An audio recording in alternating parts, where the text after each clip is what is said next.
नमस्कार साथियों, स्वागत है आपका। आशा करती हूँ सुखी होंगे, खुशहाल होंगे। यदि आप मेरे चैनल पे नए हैं तो आपसे विनती है चैनल को सब्सक्राइब कर लीजिए। बसंत पंचमी की आपको बहुत बहुत बधाई। आज हम इस वीडियो में बसंत पंचमी के बारे में जानेंगे और इस दिन किए जाने वाले कुछ उपाय मैं आपको बताऊंगी, जो कि खास करके पढ़ने वाले बच्चों के लिए है। जो बच्चे पढ़ाई में कमज़ोर हैं, जिनकी बुद्धि थोड़ी मंद है, उनकी तीव्र बुद्धि के लिए हम बसंत पंचमी के दिन क्या कर सकते हैं, तो ये इस वीडियो में हम जानेंगे। और माताएं अपने बच्चों के लिए थोड़ा समय निकाल करके ये सब अवश्य करें। माघ मास की शुक्ल पक्ष को, माघ मास शुक्ल पक्ष की पंचम को बसंत पंचमी आती है।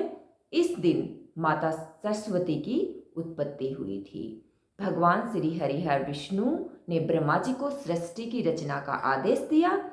तब ब्रह्मा जी को सृष्टि की उदासीनता देखकर उन्हें लगा कि सृष्टि की रचना में कहीं ना कहीं कोई कमी है, तो वो श्री हरिहर विष्णु के पास में गए और उनसे इसका उपाय मांगा। तब भगवान हरि विष्णु ने अपने कमंडल में से कुछ जल को छिड़काव धरती पे किया और उसमें से एक चतुर्भुज सुंदरी की उत्पत्ति हुई और वो हमारी माता सरस्वती थी। और सरस्वती माता से आग्रह किया कि हे शुरू की देवी माँ, आप इन मूक जीव जंतुओं और मनुष्यों को वाणी प्रदान करें। तब माता ने अपनी वीणा बजाई और उससे नदियाँ कलकल करके बहने लगी। फूल और हवा, पेड़ों में से सनसनाहट करके हवा की आवाज़ आने लगी और मनुष्य आपस में बातें करने लगे, पशु पक्षी चहकने लगे और अपनी अपनी आवाज़ मतलब वो बातें करने लगे। इससे सृष्टि की रचना एक बहुत ही सुंदर रूप से हो गई। अब बसंत पंचमी के दिन हम सरस्वती माता की पूजा कैसे करें? इस दिन हमें सुबह, किसी भी त्योहार पे हमें सुबह जल्दी तो उठना ही उठना है। इस दिन आपको बच्चों को भी जल्दी उठाना है और स्नान कराना है। और इस दिन बच्चों को सुबह के टाइम में पढ़ने के लिए अवश्य बिठाना है। और जब आप सरस्वती माता की पूजा करें तो सरस्वती माता की प्रतिमा को आप पीले कपड़े पर स्थापित करें और माता को आप वाइट पुष्प, सफ़ेद पुष्प भी चढ़ा सकते हैं और पीले पुष्प भी चढ़ा सकते हैं। पीले कपड़े भी माता को पहना सकते हैं, सफ़ेद कपड़े भी माता को पहना, सफ़ेद चंदन का तिलक भी आप माता को कर सकते हैं, पीला कुमकुम हल्दी का तिलक भी आप माता को कर सकते हैं। और आप यदि संगीतकार हैं तो माता सरस्वती की पूजा करते वक्त आपको अपने वाद्य यंत्र को भी पूजा के स्थान पर रखना है, बुकों को रखना है और अपने बच्चों को साथ में बिठाना है और हल्दी से पुस्तक पे स्वास्तिक बनाना है और अपने वाद्य यंत्र पर भी हल्दी का तिलक आपको कर देना है। इस दिन आपको पीले चावल या केसरिया खीर अवश्य बनानी है और उससे माता सरस्वती को भोग लगाना है और प्रसाद के रूप में सभी को आप वितरित कर सकते हैं। इस दिन आप बच्चों को खास करके वाणी में, यदि आपको अपने बच्चों की वाणी में मधुरता चाहिए तो आप अपने बच्चों से ज़्यादा मौन रहने के लिए कहें। 10 से 11 बजे के टाइम में तो उन्हें मेडिटेशन के तौर पर माता सरस्वती की वंदना करने के लिए आप उन्हें बिठा दीजिए और आप भी पूजा के दौरान माँ से यही मांगे कि वो आपके बच्चों को अच्छी सद्बुद्धि प्रदान करे, उनकी आवाज़ में मधुरता प्रदान करे। यदि आप ऐसा करते हैं, यदि आपके बच्चे माता सरस्वती का आह्वान करते हैं तो उनकी वाणी में अवश्य ही मधुरता आती है। और बसंत पंचमी के दिन से जब आपके बच्चे रात को सोते हैं तो उन्हें सरस्वती माता को याद जरूर करना चाहिए। इस दिन से आप उन्हें स्टार्ट कीजिए कि सोने से पहले एक बार आप जैसे भी छोटा कोई भजन हो, जो भी आपके बच्चे को जैसे भी अच्छा लगता है, सरस्वती माता को आप उसे याद जरूर करवाइए। इस बच्चों को आपको टाइम देना बहुत ज़रूरी है। बसंत पंचमी के दिन आप कम से कम 15 या 20 मिनट अपने बच्चों के लिए अवश्य निकालें।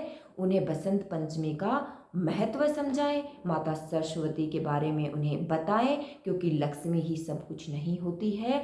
लक्ष्मी आती ही जब है जब सरस्वती मैया यहाँ पे बैठती है, जब सरस्वती मैया आपके पास में आती है, जब आपकी बुद्धि प्रबल होती है तो जेब में लक्ष्मी अपने आप ही आ जाती है। इस दिन आप अपने बच्चों की जुबान पे, जीभ पे केसर रख करके उन्हें सरस्वती माता का आह्वान करवा सकते हैं।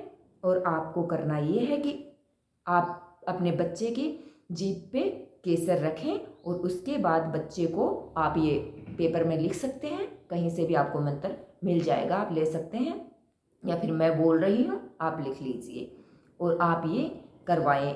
ओम एम महासरस्वते नमः। आपको केसर उसकी जीभ पे लिखना है और ओम एम महासरस्वते नमः बच्चे से बुलवाना है। ऐसे करने से आपके बच्चे की वाणी में मधुरता आती है। इस दिन सुबह 7:15 से लेकर 12:45 तक का मुहूर्त शुभ है, तो आप इस मुहूर्त में पूजा कीजिए, अपने बच्चों को भी साथ में बिठाइए। इस दिन सरसों के फूल, आपका बच्चा यदि पढ़ाई में कमज़ोर है तो उसकी बुद्धि के लिए आप एक उपाय कर सकते हैं।